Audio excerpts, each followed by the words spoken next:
The push for a free Cuba is growing in Florida.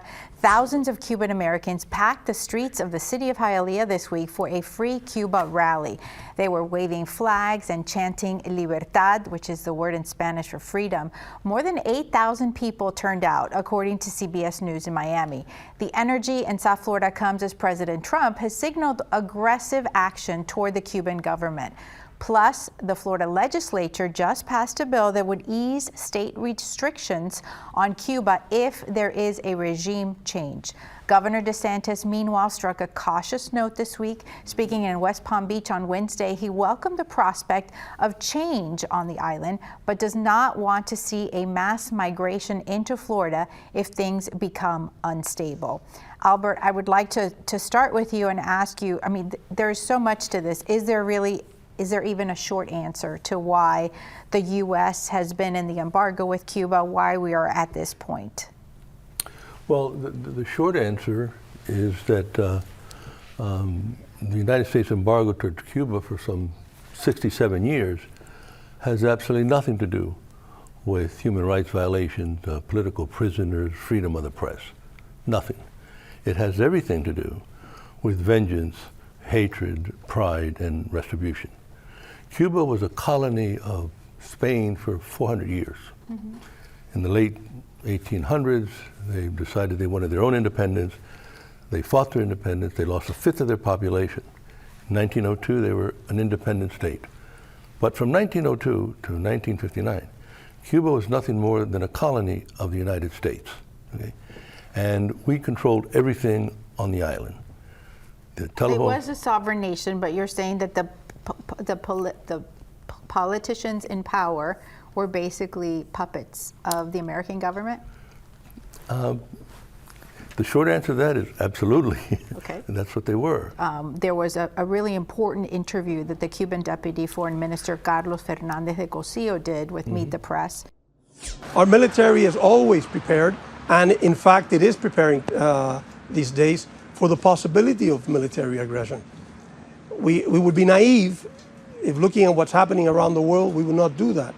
But we truly hope that it doesn't occur. We don't see why it would have to occur, and we find no justification whatsoever. Why would the government of the United States force its country to take military action against a neighboring country like Cuba? Some people might call his tone defiant, whereas others might say he's just doing his job. What did you think of that? His answer was, you know, we're a sovereign country.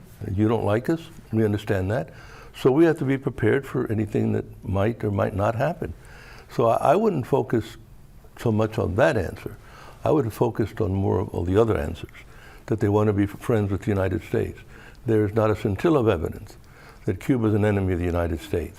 Every American go there, they're welcomed, they're treated with respect, they're treated with dignity, and the fact that people don't like that government, so what? I don't like the government of China, I don't like the government of Saudi Arabia, but I want the right to travel there freely as an American. Mm-hmm. Tell us about the Obama initiatives that were started. Where are we now on that? And are any of them being discussed as being brought back in the current negotiations with Cuba? No, and that's the classic example. The initiatives that Barack Obama did, who liked it? The Cuban government liked it, the Cuban people liked it, 99% of the American people liked it, the Marriott Corporation liked it, the Royal Cruise Line industry, all the cruise lines, they liked it. Well, who didn't like it?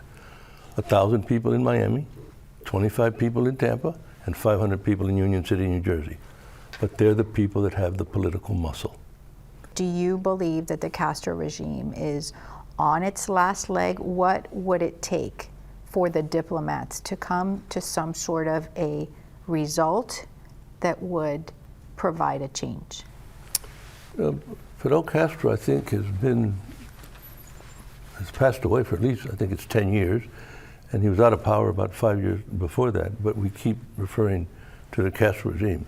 The people that run Cuba today is the president of Cuba, President Diaz-Canel, the foreign minister, Bruno Rodriguez, and the deputy foreign minister, Fernando Carlos Cosío, as they refer to him, who was on the TV. Raul Castro, does he have influence in there? Yes, he does, but he's I don't know, 94, 95 years old. And one of the ironies is that President Trump and Marco Rubio, they all say that the Castro regime is still in power and Raul Castro still controls everything. Well, if that's really true, why they devoted all this time on President Diaz-Canel to get him to leave the country and desert the country and move on? You know, they say, if you just leave, well, which is it? If he doesn't have any power, I'd be focusing on the people that have the power. Are there problems with the Cuban government? Of course there is. Are there problems with our government? Of course there is. But I always come back to, why are we embargoing, blockading that? Why are we denying them oil and food and medicine? That is immoral.